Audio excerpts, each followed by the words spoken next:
Hola, ¿qué tal? Buenas noches. Soy el doctor Alfonso Jaime Martínez Lascano. Soy mexicano, soy doctor en Derecho Público y quiero agradecer al Instituto de Capacitación Jurídica la invitación que se me hizo para platicar esta noche, charlar sobre la Administración de Justicia y el COVID. Quiero agradecer desde luego a la maestra Nuncia Semanario por la invitación a esta charla. Así que vamos a hacer algunas reflexiones que espero podamos compartir con algunas de sus inquietudes, dudas o intereses que pudiera ser. Voy a pasar una presentación para apoyarme en el tema y que sea más esquemático. Bueno, como todos sabemos, estamos atravesando por una situación difícil, una situación que nadie, podríamos decir, nadie estaba preparado. Muchas de las instituciones de salud pública no tenían o no tienen todavía las instalaciones adecuadas para muchas veces atender a la gran cantidad de casos que ha habido. Recuerdo que hace tiempo veíamos como en algún país como Ecuador, los cadáveres habían de una otra forma muertos supuestamente por el COVID, estaban en las calles. Bueno, pero ¿qué tiene que ver esto con la administración de justicia y los derechos humanos en tiempos de COVID? Bueno, en México, igual con muchos países, la Secretaría de Salud llamó a las entidades públicas y privadas a suspender en todo el país los servicios no esenciales. Y así se suspendieron las clases presenciales en las universidades, en las escuelas en general. Pero también se suspendió el servicio de justicia. Y pocos tribunales, o casi muy pocos, por no decir que ninguno, ha podido reanudar sus actividades conforme a lo que venía haciendo. Bueno, entonces la pregunta es, ¿el servicio de administración de justicia es indispensable para la sociedad? ¿Es un servicio que puede suspenderse para atender a la magnitud de la pandemia actual sin establecer una respuesta inmediata y acorde para la situación en que nos encontramos y la necesidad de justicia de la sociedad? Bueno, antes de entrar a analizar la situación, podríamos decir, por la que estamos atravesando, yo quise establecer cómo estábamos en México en términos generales en la administración de justicia en la época pre-COVID-19, ¿no? Podríamos decir que la administración de justicia es lenta, es burocrática. Eso de burocrática podemos decir que es insensible. El personal de justicia se vuelve mecánico en su actuar. Estamos plagados de dogmatismos, con ideas preconcebidas, como si la realidad se pudiera medir con una sola receta. Hay poco interés en la capacitación. De hecho, muchos de los casos de la Corte Interamericana de Derechos Humanos, bajo el principio de la garantía de no repetición, establecen que como obligación en la condena capacitar al personal. Esto es muy importante porque el derecho es un producto cultural, no tiene una existencia real, sino que se representa en la imaginación de todos nosotros. ¿De qué color es la justicia? ¿Cuánto pesa la propiedad? En determinado momento establecemos una serie de conceptos, es una serie de ideas para tratar de establecer como fin principal el vivir de manera colectiva lo más razonable posible bajo el valor de la justicia. Es así, de lenta, burocrática y plagada de dogmatismos, que en tiempos pre-COVID podríamos decir que el servicio de justicia, los abogados, los operadores jurídicos en general, no gozamos de una aceptación social. Es decir, no nos ven como una profesión, como un gremio en el cual se puede confiar. De hecho, muchas veces se dice que uno estudia derecho para que uno pueda salirse con la suya. También la administración de justicia es costosa. Y esto también se relaciona con la lentitud. Una de las cuestiones que podría decir que por qué todavía no hay una respuesta enérgica en algunos de nuestros países de que la justicia prácticamente está cerrada, es porque la sociedad creo está acostumbrada a esta gran lentitud. Si ya han pasado años de su proceso, pues unos 2, 3, 4, 5 meses, pues no importa. Problemas como en ejecución de sentencias.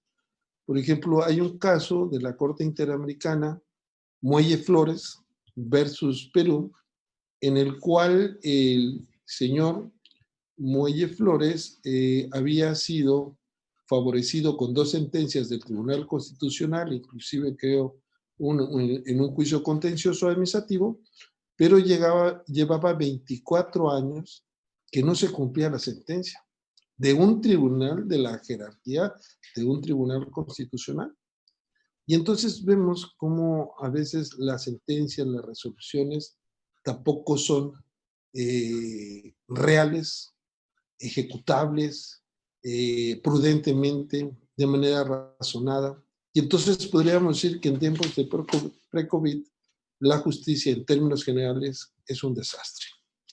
Pues en términos reales, ahora, desde recordando la pregunta inicial de este tema, si la justicia es un servicio indispensable para la sociedad, que puede suspenderse, pues desde la antigua Grecia, los filósofos, los grandes filósofos, establecían la gran necesidad, la gran valía para la cohesión de la sociedad. Y en este sentido, cuestiones de justicia fueron analizados brillantemente por los clásicos, Platón, Aristóteles, etcétera, y podemos decir que el servicio a la justicia es un servicio que se requiere que sea permanente.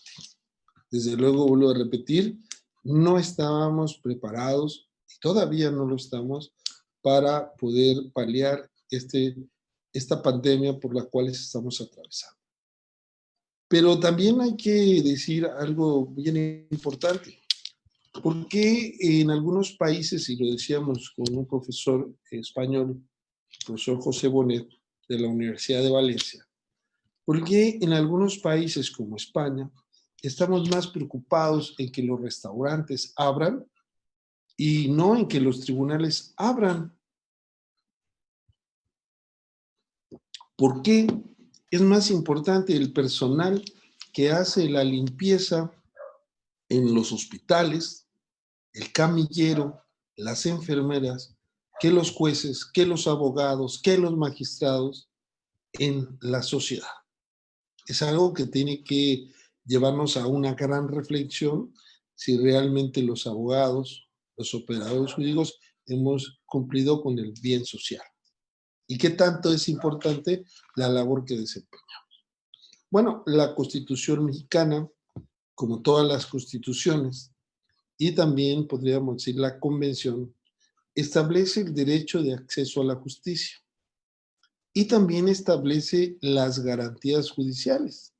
Podríamos decir lo que es el debido proceso, pero también establece un mecanismo que cuando se viola algún derecho humano, un derecho fundamental, tengamos una protección judicial. Eso tanto está en las constituciones nacionales, como la de México, y también está en la Convención en el artículo 25. Es decir, Cuando empiezo las clases con los alumnos en temas de derechos humanos, la primera pregunta que se hace o que hago es ¿cuál es el derecho humano más importante? Y generalmente pues todos dicen la vida, la libertad, la justicia inclusive. Y yo digo, bueno, para mí, después de todo lo que han dicho, el derecho humano más importante es el derecho del acceso a la justicia, porque es el único derecho que garantiza todos los demás derechos. Podemos decir ahora que muchos derechos no están garantizados porque la justicia está siendo víctima directa de la pandemia.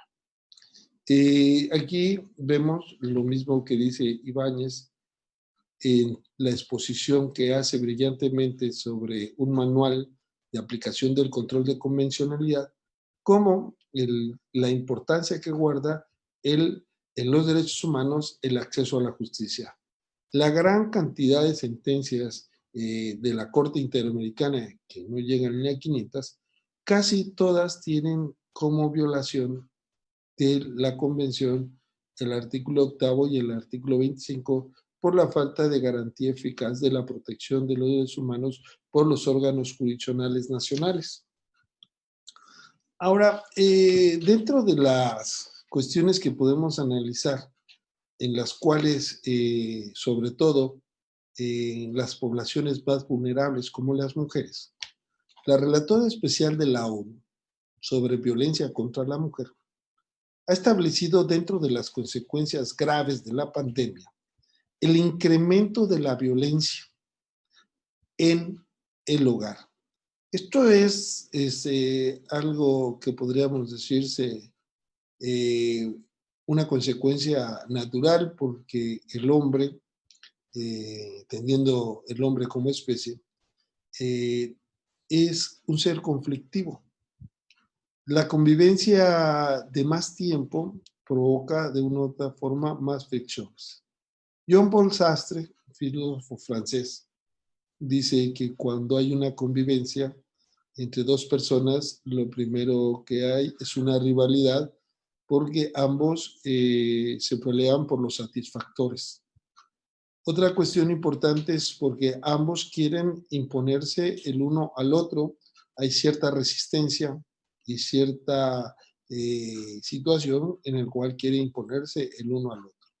Pero también es importante que la convivencia genera es conocernos a nosotros mismos. Generalmente conociendo a los demás, nos conocemos a nosotros mismos. Pero la pandemia ha traído una convivencia más fuerte en la familia y esto ha generado mayor violencia intrafamiliar entre las personas más vulnerables como son la mujer. La Secretaría de Gobernación en México establece una cifra, un incremento de un 120% del aumento de la violencia intrafamiliar desde la emergencia del COVID-19. Ahora, puede en determinado momento cerrarse legalmente, jurídicamente, el acceso a la justicia sin que en determinado momento se tenga que hacer nada. Bueno, el artículo 29 de la Constitución establece, esto fue producto de una reforma del 2011, porque antes de esta reforma se establecía que en caso de emergencia, en caso de necesidad, se podrían suspender lo que se llamaba antes garantías individuales. Sin embargo, ahora, después del 2011, que podríamos decir que la Constitución mexicana se llegó a una interpretación conforme a la Convención, estableció que hay determinados derechos que no pueden suspenderse en ningún momento. Y dentro de ellos encontramos a la protección a la familia, los derechos de la niñez, el principio de legalidad, la prohibición de la esclavitud, la servidumbre, la desaparición forzada y la tortura, y sobre todo las garantías judiciales indispensables para la protección de esos derechos. Es decir, en ningún momento podrá suspenderse estos derechos aún en estados de situación de urgencia. Esto es acorde con la Convención Americana en el artículo 27.2, que establece también que hay determinados derechos que no se autoriza la suspensión. Vuelve a reiterar la protección a la familia, el derecho del niño y, desde luego, las garantías judiciales indispensables para proteger tales derechos. Es decir, en determinado momento hay derechos que no pueden suspenderse y tampoco hay derechos como el acceso a la justicia que de manera radical pueden dejar de atenderse. Bueno, en el caso de una consulta a la Corte en caso de los estados de emergencia desde 1987, al interpretar el artículo 8 de la Convención que establece las garantías judiciales, establece que el debido proceso legal debe de observarse en todas las instancias para que puedan garantizarse y hablarse de verdaderas protecciones judiciales, según la Convención. Entonces vemos que ya la Corte desde 1987 del siglo pasado estableció las garantías judiciales en estados de emergencia. Podríamos decir que en términos generales la justicia en México ha sido una de las víctimas principales. Los tribunales de manera sistemática han dejado de prestar sus servicios. Es obvio que no pueden prestarlo como lo venían haciendo, pero también es obvio que en determinado momento, a través de establecer una estrategia, que eso es lo más triste, por ejemplo en México, porque no vemos que se esté realizando una estrategia, una respuesta en el cual los tribunales pudieran abrir sus puertas, realizar sus funciones con medidas preventivas. Sin embargo, podemos decir que se encuentra totalmente cerrada.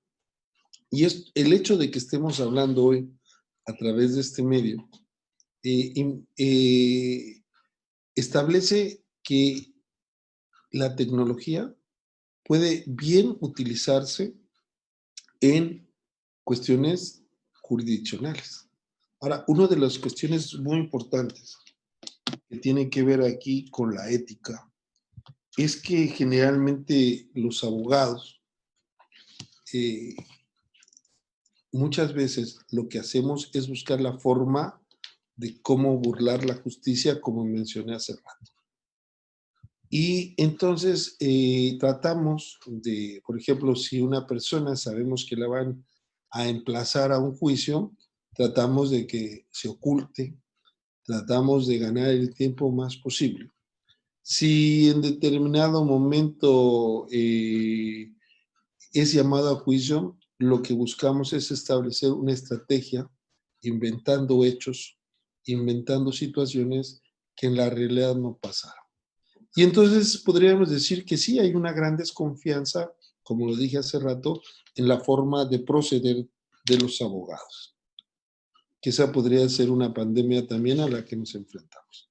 Bueno, como estamos hablando del COVID, quise hacer algunas reflexiones importantes en base a datos, ¿no? Esto lo acabo de hacer a las 6 de la tarde porque los datos que proporciona la Universidad de Johns Hopkins pues son datos que están cambiando constantemente. Entonces, al día de hoy, a las 6 de la tarde, es decir, hace casi una hora y tanto, reportaba el número de muertes por día, ¿no? Para mí es importante hacer esta reflexión porque una de las cuestiones también que se maneja mucho es que la mayoría de los países dedicamos poco al sector salud, es decir, el Producto Interno Bruto que representa la riqueza, qué porcentaje utilizamos de él para la atención de la salud. Vemos en primer lugar que el país que más destina, que es algo raro, es los Estados Unidos de Norteamérica, que destinan el 14.3%.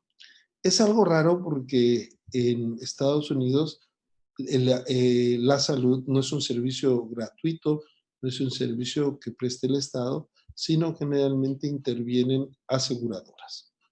Los datos al día de hoy vemos que es el país, en contraste, más afectado.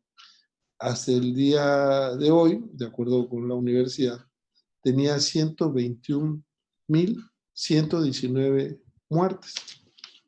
Ahora, para establecer otro punto también interesante, a partir del inicio de la pandemia, de acuerdo con los datos, el 21 de enero inició la pandemia en ese país, el primer caso, y entonces ellos llevan 154 días.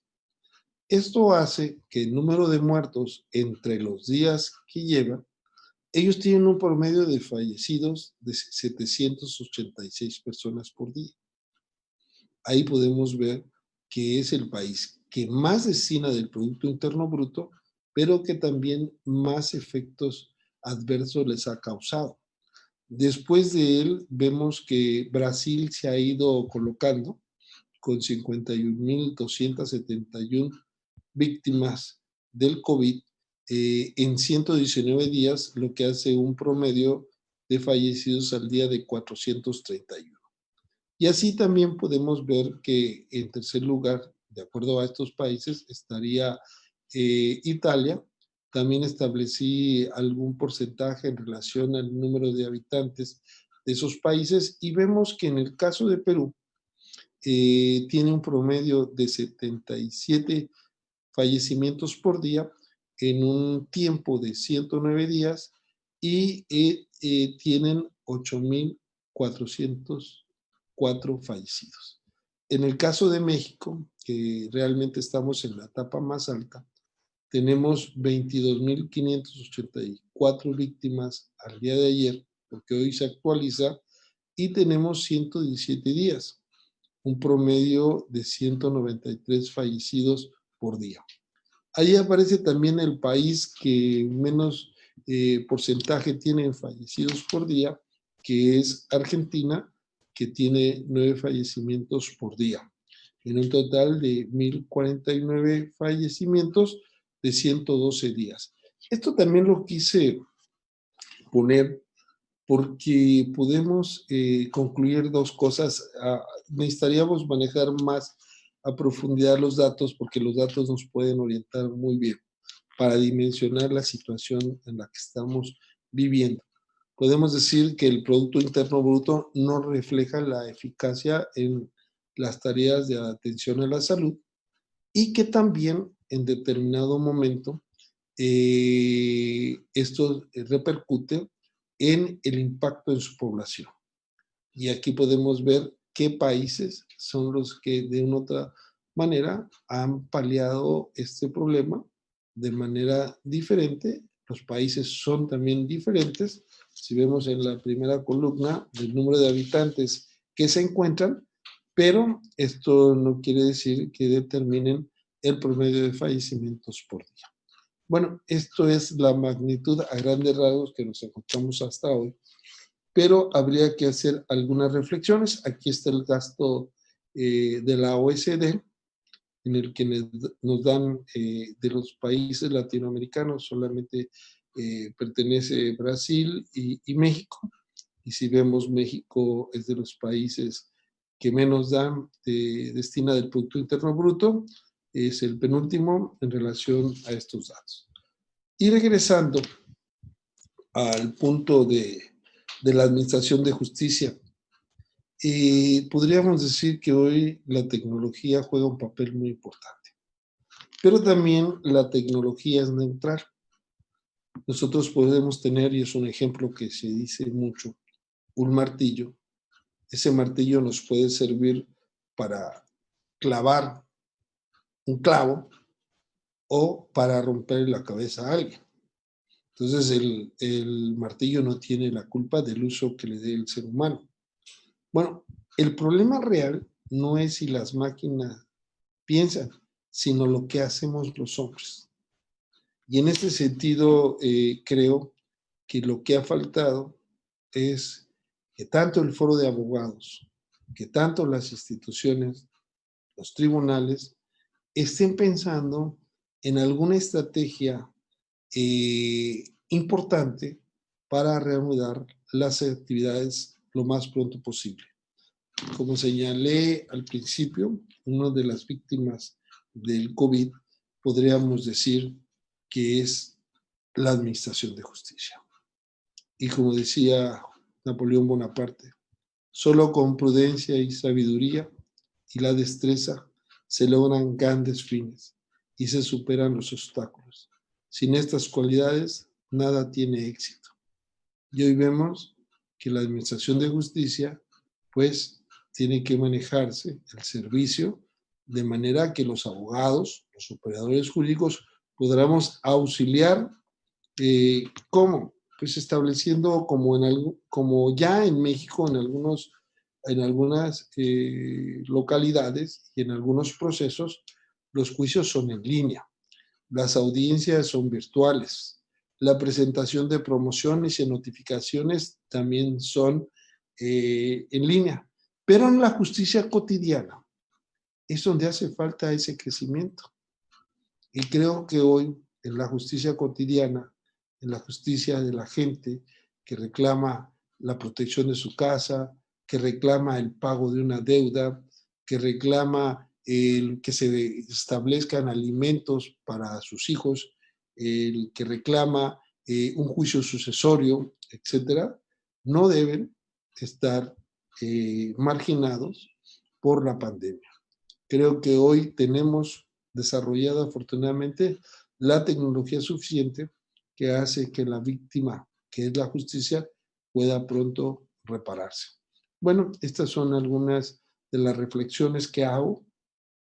Realmente son reflexiones que lo que trato de hacer es de provocar alguna cuestión respecto a responder a la situación de encandilados que tenemos en términos generales los operadores jurídicos ante la pandemia.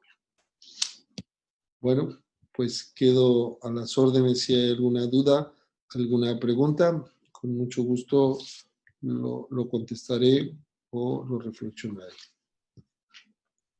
Muchas tengo una pregunta. ¿Se estaría vulnerando derechos humanos en los casos de reos que se encuentran en prisión preventiva con el COVID? Bueno, el problema no es que se encuentren en prisión preventiva. El problema es cómo se encuentran en prisión preventiva. Como bien dijimos hace rato, los vulnerados son los más desprotegidos. A mí me ha tocado, por ejemplo, yo vivo en el sur del país, en Chiapas, y podremos decir que a veces en los ayuntamientos, que es la organización más pequeña, administrativamente hablando, hay cárceles. Y esas cárceles muchas veces que son cuartos, galeras, llegan a improvisarse y ahí meten a la gente. Pues a veces es tanto el número que las personas se tienen que amarrar para dormirse y no caerse, porque no pueden ni acomodarse. Entonces, el problema no es la prisión preventiva por el COVID. El problema es cómo se encuentran las personas detenidas, no solamente por la cuestión del COVID, sino lo que decíamos antes, pre-COVID. Es decir, en determinado momento podemos decir que no estábamos bien, pero ahora estamos peor. ¿Qué medidas se ha adoptado el Sistema Regional de Derechos Humanos en los casos de la situación de presos que poseen el COVID? Bueno, ha hecho recomendaciones, ¿no?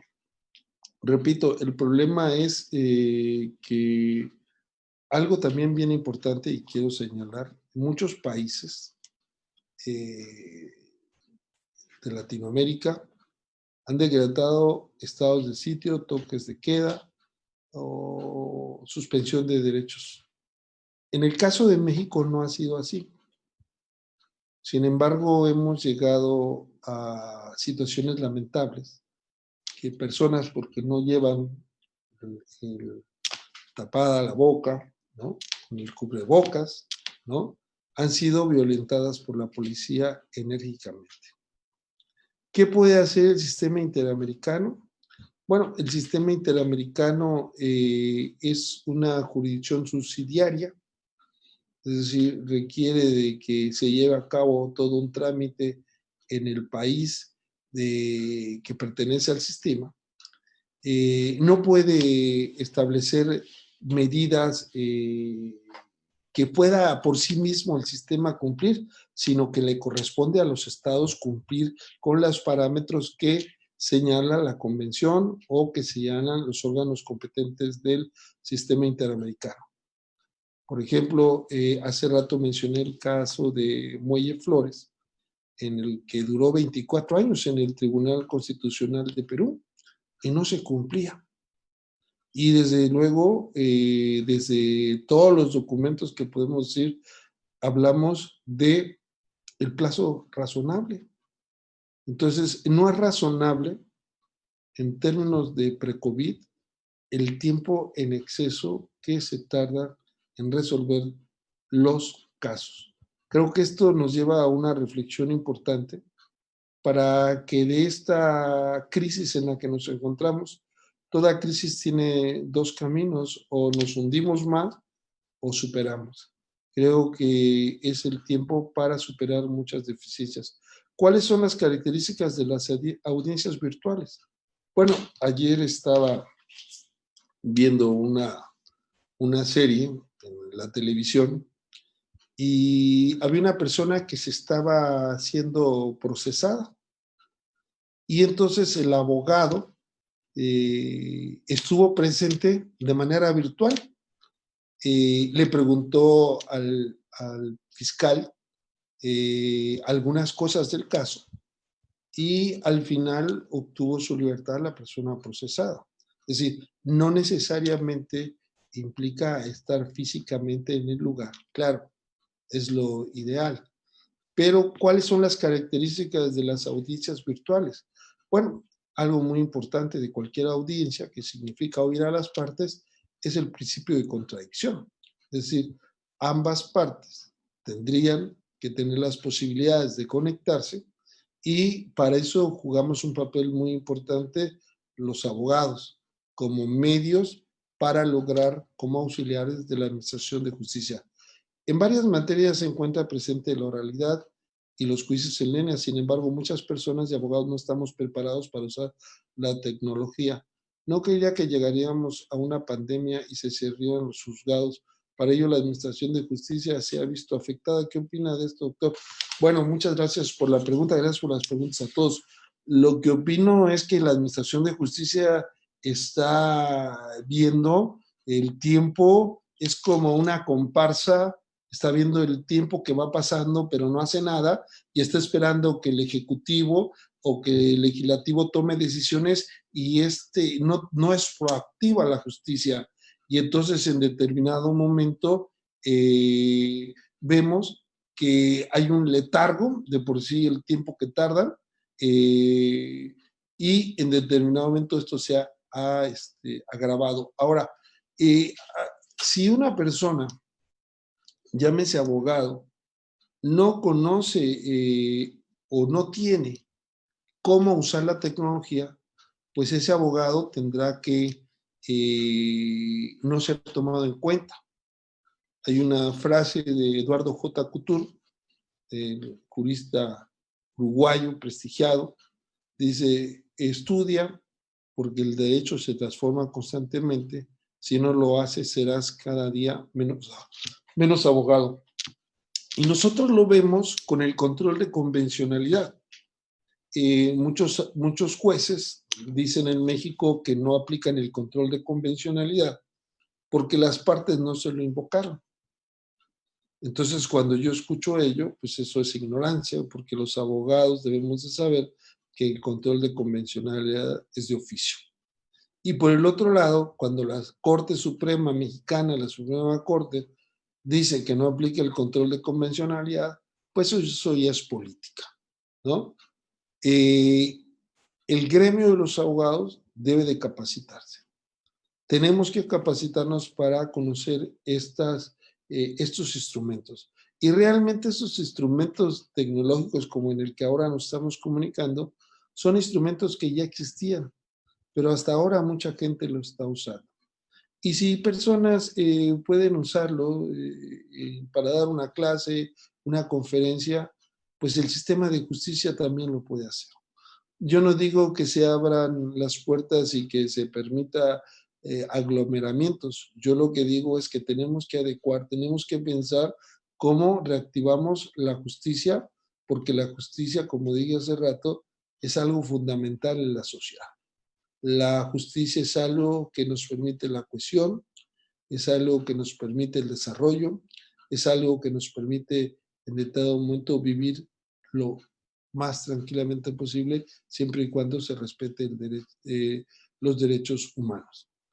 Hace mucho tiempo estábamos en la UNAM, que es la Universidad Nacional Autónoma de México, y entonces se cumplía un aniversario de tantos años que lleva la universidad, no tantos como la Universidad Nacional de San Marcos, que es la más antigua del continente, pero se paró un ingeniero y dijo, bueno,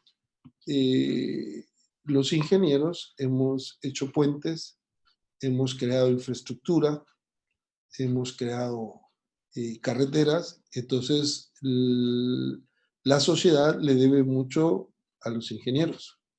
Y pues se paró un médico y dijo, bueno, hemos crecido en cuanto a la longevidad, hemos disminuido las muertes infantiles, hemos creado trasplantes, etcétera, y entonces la sociedad le debe mucho a los médicos de la UNAM.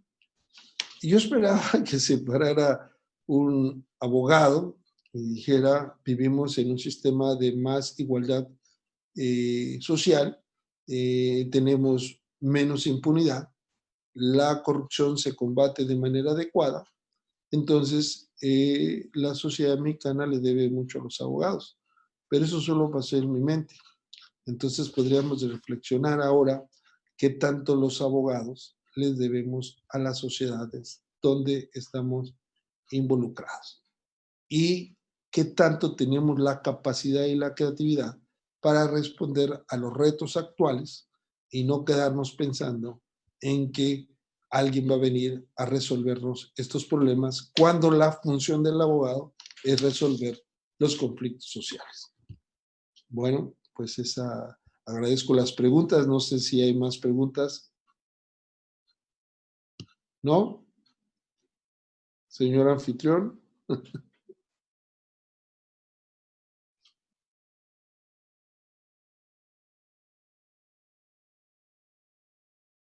Es el que dice, en varias materias, sí, bueno, ya lo comenté. Sí, nada más podríamos decir respecto a la oralidad, que realmente la oralidad es algo que bien utilizado puede ayudar a que los juicios sean resueltos lo más pronto posible.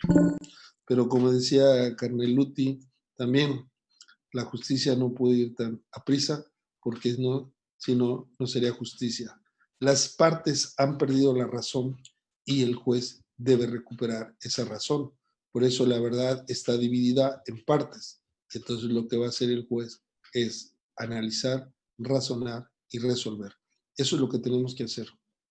Bueno, pues yo agradezco mucho al instituto. Realmente ha sido una charla, a pesar de que le hablo más a mi computadora, ¿no? A la computadora, porque no siento, y eso no lo puede cambiar la tecnología, el trato humano, el ver las caras de los que están escuchando y viendo. Así que agradezco esta oportunidad y espero que les haya hecho reflexionar.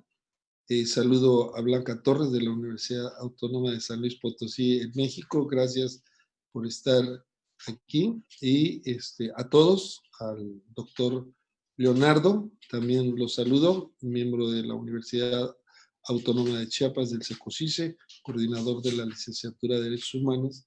Así que muchas gracias y hasta la pronta. Hasta el pronto. Bye.